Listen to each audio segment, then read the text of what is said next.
Put your chairs in and everybody can see you that way. All right, everybody, we direct your attention to the sweetheart table directly located on the upper tier. It is time to toast Michael and Nichole on their very special evening together. The first of our prestigious toasters, please welcome our first maid of honor, Kylie Schmidt.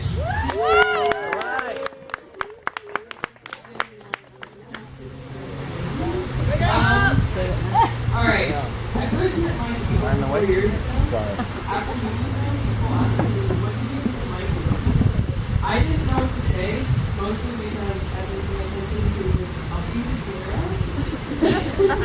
So Mike was always nice to me, and he always opened me up into his home as his little sister. We only had one of them with outings and running sales or whatever he did to. He never complained unless Nichole and I started cooking and kind of hurry up to clean him up.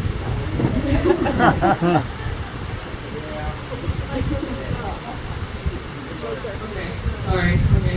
Mikey opened up his home and his heart to me, and I'm so happy to call it on Nichole. I know you, and I know that I am very happy for you. We never have to express the feelings through words because actions can be shared. I hope you guys have a long and happy life together and any happy moment. And to end this little quote, I have a little quote to end this toast. It's from one of Nichole's my favorite movies. The greatest thing you will ever learn is just to love and be loved.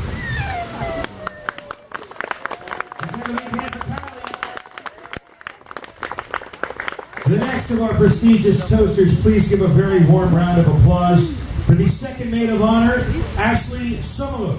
I didn't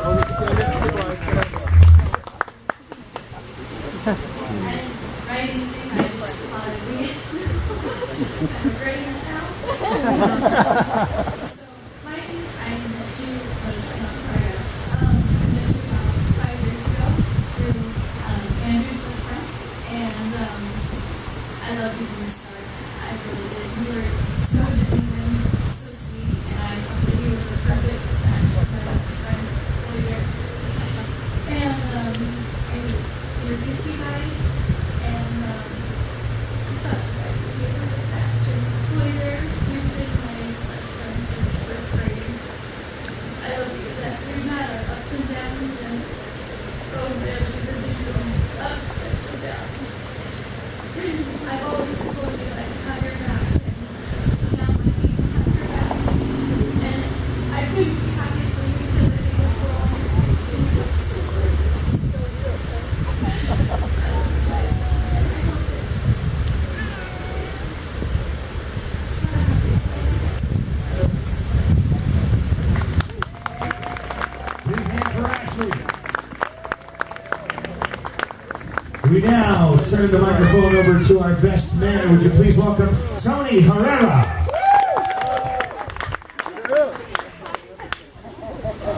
First off, for anybody who doesn't know me, I'm Tony Herrera, the best man.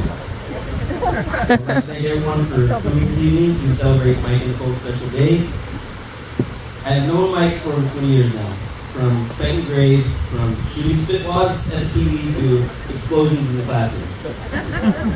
I can tell you a lot about him, but I don't want to bore you all. But what I will tell you is he's one of the most loyal, and he is more than my best friend, he is my brother. He has came from a good line of family, and I know his grandparents would be so proud. Now about Nichole. She is a woman of many colors, literally. From bright pink to neon green. I must say, you make Mike so happy. I'm so proud to see my best friend marry such a nice, loving, and caring bride like yourself. I now consider you my sister, and if you ever need anything, you know I'm here. I wish you both lifelong happiness and love. And now I'd like to read a poem I wrote for Mike.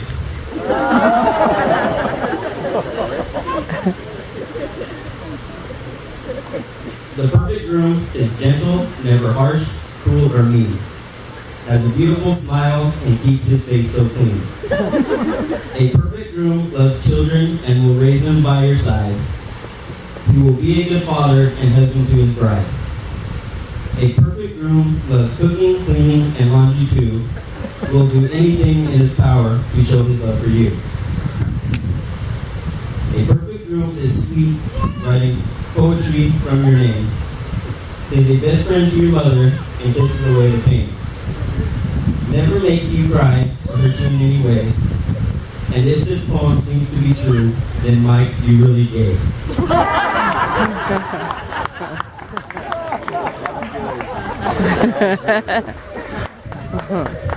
How about another big hand for Tony, the poet extraordinaire? And now, we'd like to turn the microphone over to the father of the bride. Would you please warmly welcome Mr. Ryan Schmidt?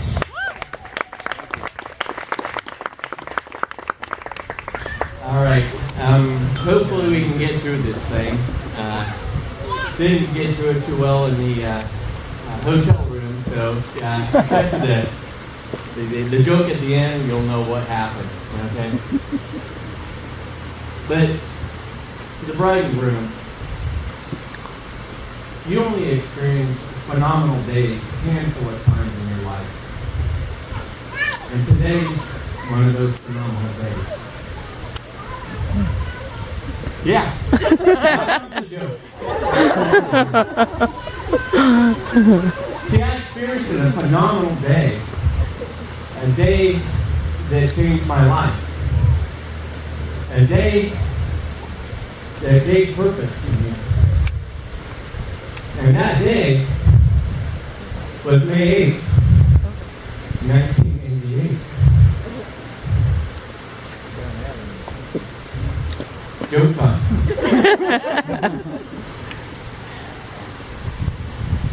That day, your mom and I experienced the biggest gift we ever had in our entire life. And we weren't ready for it at all. She was 80% ready.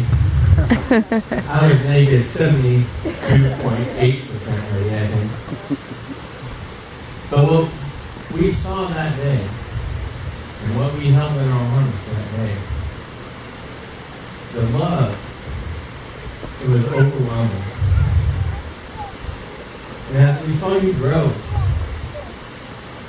and mature and just who you were, we knew something was special. The adventuresome. I mean, we would go on picnics. We would go on camping trips.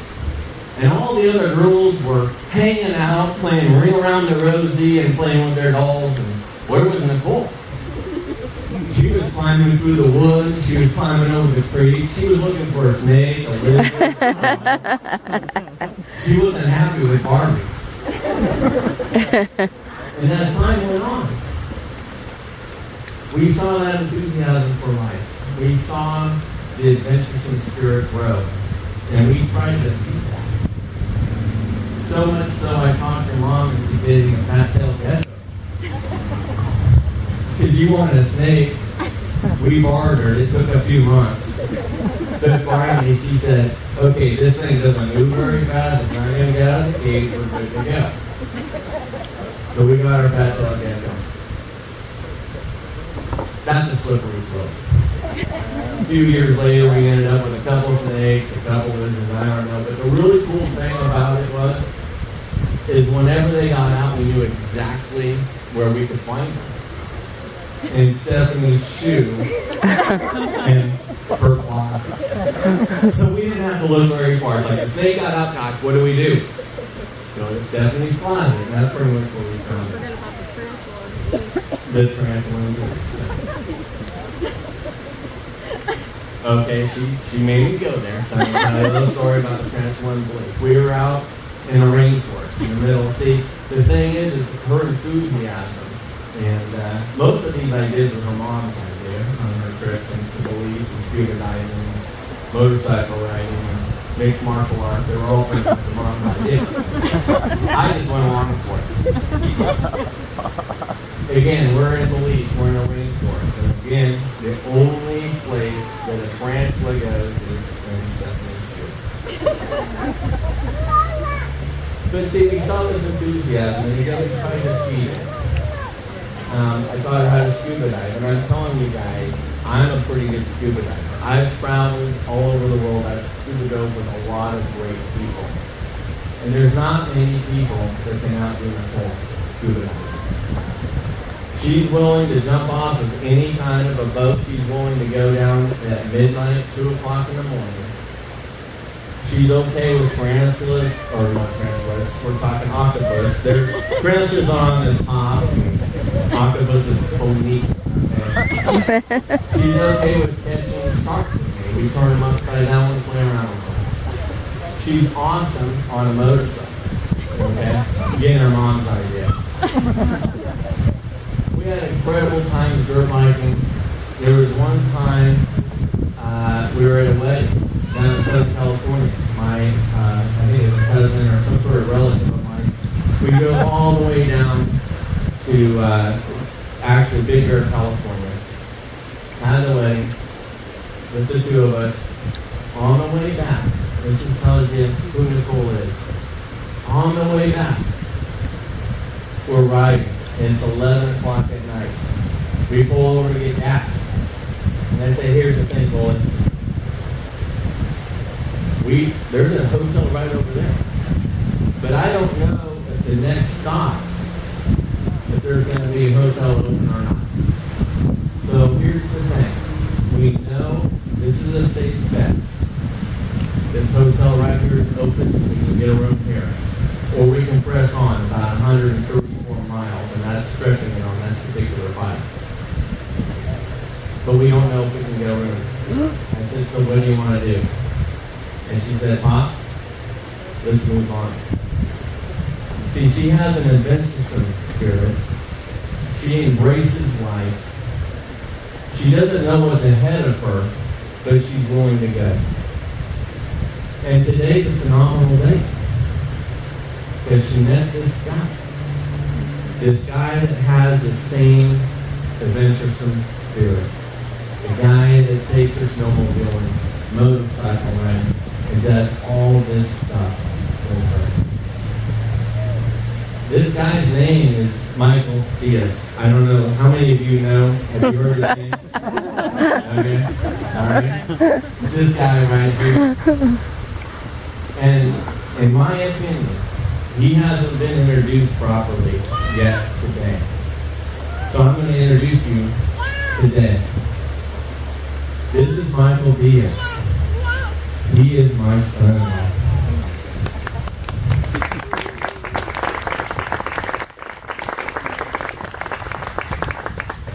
So here's my toast to you. Here's to a wild, wonderful adventure. Thank you.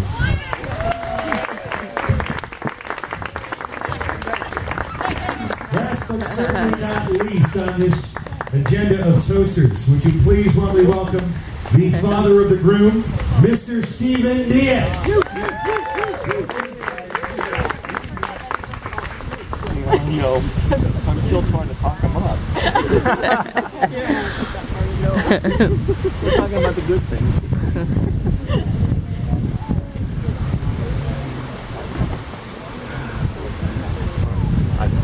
I think you need to. First off, I want to thank everybody for showing up.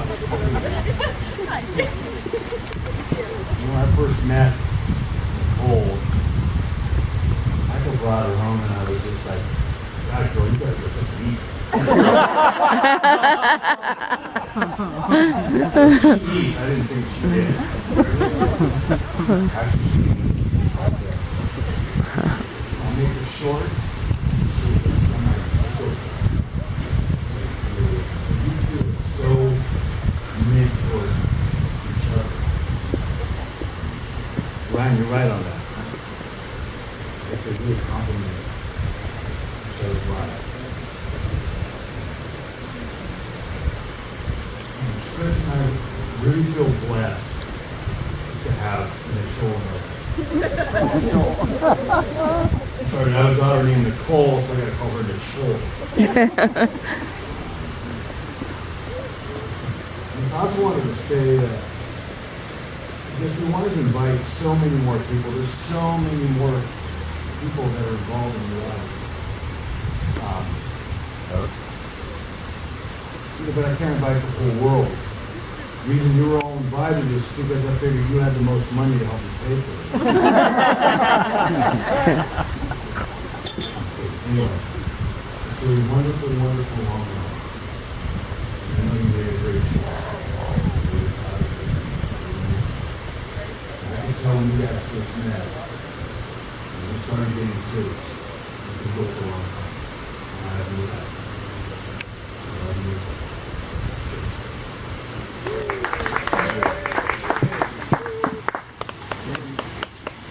I want everybody to give a hand for all the toasters we had.